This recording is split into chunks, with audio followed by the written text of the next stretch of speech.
पानीपत के new mall town की जिस पर्स फैक्ट्री में लगी थी भीषण आग, जहां लाखों करोड़ों का माल चलकर हो गया था खा, जहां पड़ोसियों को भी इस आग में हुआ बहुत नुकसान, आ गई मकानों में दरारें और एक बड़ा सवाल कि क्या इस फैक्ट्री के पास फायर एनओसी नहीं थी। और भी तमाम सवाल हुए, किनसे हुए? फैक्ट्री के मालिक विजय शर्मा से।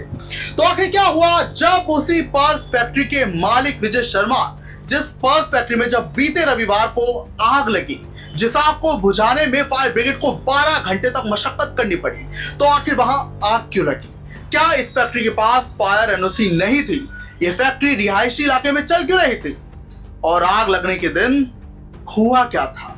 आग लगी है, सबने देखा, लेकिन उसके पीछे की इनसाइड स्टोरी क्या है? क्या वाकई में मालिक ने किसी क्लेम के चलते खुद आग लगवाई, या वजह कुछ और भी है? तो सब अब आप इस पीसी में सुनिए, जहां इस प्रेस कॉन्फ्रेंस में खुद उस पर्स फैक्ट्री के मालिक विजय शर्मा सामने आए, हर उस सवाल का जवाब दिया जो लोगों को इन मालिक से था। देखिए प्रेस कॉन्फ्रेंस। क्या नाम है जी, और आपने प्रेस बुलाई है, क्यों बुलाई? मेरा नाम विजय शर्मा है। आप लोगों को विदित ही है कि मेरी फैक्ट्री में आग लग गई थी और सभी अफवाहें चल रही हैं कि मैंने ये किया, मैं कभी क्लेम लेने के लिए लगाया है, कभी कुछ है। मैंने आज तक कोई क्लेम नहीं लिया है और ना ही मेरा कोई बिल्डिंग का इंश्योरेंस है वहाँ पे। मेरा आप सबने खुद देखा है कि सारा तबाह हो गया है और आप खुद देख रहे हो कि वहाँ सिर्फ सिलाई मशीनें के अलावा और कोई काम नहीं है। तो सिलाई मशीनें तो घर घर में लगी हुई है। मैंने अपने सारे सेफ्टी प्रिकॉशन लगे हुए थे, टैंकी भी लगवा रखी थी 10,000 लीटर की पानी की। मेरे वहाँ कोई केमिकल का काम नहीं था, सिंपल सिलाई मशीन पे डोरमेट बनते और रख बनते थे मेरे पास।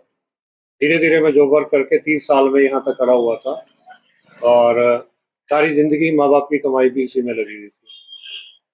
उन्होंने सरकारी नौकरी करके जो भी पेंशन फंड मिला था वो सब इसी में लगा के आज तक हम यहाँ पर खड़े थे। आज तक लोगों का धागा लेके पहले काम करते थे। धीरे धीरे हमने बैंक से लोन, जैसे अभी लोग कहते हैं 5 साल पहले अभी आपके यहाँ आग लगी थी, 5 साल पर दिवाली पे लोगों के पटाखों की वजह से मेरी फैक्ट्री में आग लगी थी। सीसीटीवी फुटेज लोगों ने देखी है, उसमें भी मैं बर्बाद हो गया था। बड़ी मुश्किल से अभी तक स्टैंड हुआ था।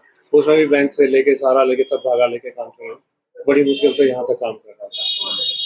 मीडिया के सामने आने का कोई मुख्य कारण आपका? मीडिया के सामने आने का कारण कि लोग, कोई कहता है यहाँ इतना मर गया, इतना यहाँ था, और यहाँ इसलिए काम करना पड़ा क्योंकि 30 साल से जो लोग माता बहनें मेरे साथ जुड़ी हुई थी वो दूर जा नहीं सकती थी और इसलिए ही मैं वहाँ काम कर रहा था।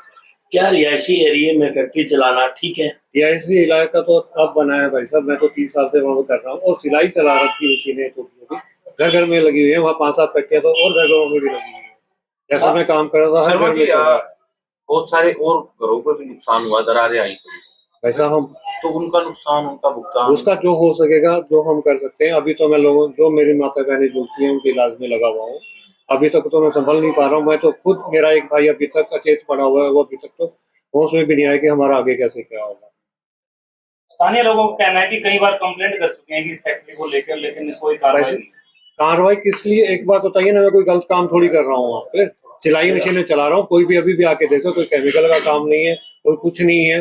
सेफ्टी प्रिकॉशन पूरे रखे हुए थे अपने हिसाब से। किसी भी तरह हम पूरी जिंदगी की माँ बाप की परिवार की कमाई लगे अपना अगर फैक्ट्री चलाते हैं तो कुछ नॉर्म्स होते हैं, कुछ एनओसीज लेनी होती है, कि आपने ली हुई है? एक सिंपल लोगों को तो के लिए जो जरूरत होती है वो सारी। फायर एनओसी आपके पास नहीं थे, अधिकारी बता रहे तो? हमारे पास सिलाई की छोटी छोटी मशीन है, वो घर में लगे, हर घर में पानीपत में ये डोरी मैट बनाने की मशीन लगी हुई है, वही काम है। छोटी बता रही हो, फैक्ट्री इतनी बड़ी थी, आग बुझाने में लगभग 3 दिन लग गए। तो भाई साहब सारी जिंदगी की मैंने तो वो माल निकल रहा था और वो माल वहाँ पूरा भरा हुआ था कि किसी भी तरह पूरी मेहनत की, मेरी कमाई भी चली। मुझे तो ये नहीं समझ पा रहा कि कहाँ से पूरा। कितनी बार आग लगी आपकी फैक्ट्री? आज तक पहले एक बार आग लगी थी दिवाली पे, वो भी लोगों के पटाखे की वजह से। आज तक मैं वो भरपाई भी नहीं कर पाया। पड़ोसियों ने आरोप है कि आपने धमकियां दी औरत। भाई साहब मैं खुद डर के रह रहा हूँ, मुझे धमकियां रोज मिल रही है। कोई कहता है इसके यहाँ ये चला गया, इसका वो चला गया। पड़ोसियों का तो कहना था कि तीसरी बार जो है आपकी बार आग लगी। भाई साहब दिवाली पे उन लोगों की वजह से ये आग लगी थी और मेरी और कोई फैक्ट्री में कोई आग नहीं लगी। नहीं था कि आपकी फैक्ट्री और कहीं ले जाओ, जहाँ पे खुले इंडस्ट्रियल एरिया में ले जाओ। 30 साल तक आप यहाँ क्यों रहे? मैं कोशिश कर रहा था, लेकिन जो लेडीज माता बहने मेरे वहाँ की 30 साल तक कोशिश कर रहे थे। कोशिश नहीं कर रहे थे भाई साहब, अभी तक तो मैं उठ भी नहीं पाया। अभी तक तो मैं धीरे धीरे मजदूरी करके यहाँ तक पहुंचा था। ग्रीवेंस कमेटी की उसमें भी आपको वो लगा था, कौन सी ग्रीवेंस हुई थी? कंप्लेंट हुई थी ग्रीवेंस में? मुझे मेरे आसपास के नॉलेज में लोगों कुछ नहीं है। ने, स्थानीय लोगों ने कंप्लेंट की थी। भाई मेरे नॉलेज में ऐसा कुछ नहीं है कि किसी ने कोई कंप्लेंट की थी या वो थी। तो ये जो पुलिस ने कार्रवाई की है, मामला दर्ज हुआ है आपके ऊपर, तो जायज मानते हैं? कैसे क्या? मेरे नॉलेज में ऐसा कोई बात नहीं है। और जायज मैं तो मजदूरी करके वहाँ अपना और अपने साथियों को, जो माता बहनें मेरे साथ काम कर रही थी, हाथ से काम करके अपना गुजारा कर रही थी, उनके लिए लगा हुआ था। आपने इंश्योरेंस कराया हुआ था इसका? मेरा बिल्डिंग का कोई इंश्योरेंस नहीं है। आप जाके देख सकते हो मेरी फैक्ट्री की क्या हालत है। बिल्डिंग का नहीं है, कुछ भी थोड़ा बहुत धागे का, जैसे धागा लोन सीसी लेके मैं काम कर रहा था, ताकि मैंने माल बना के लोगों को दे रहे थे, ऑर्डर दे रहे थे।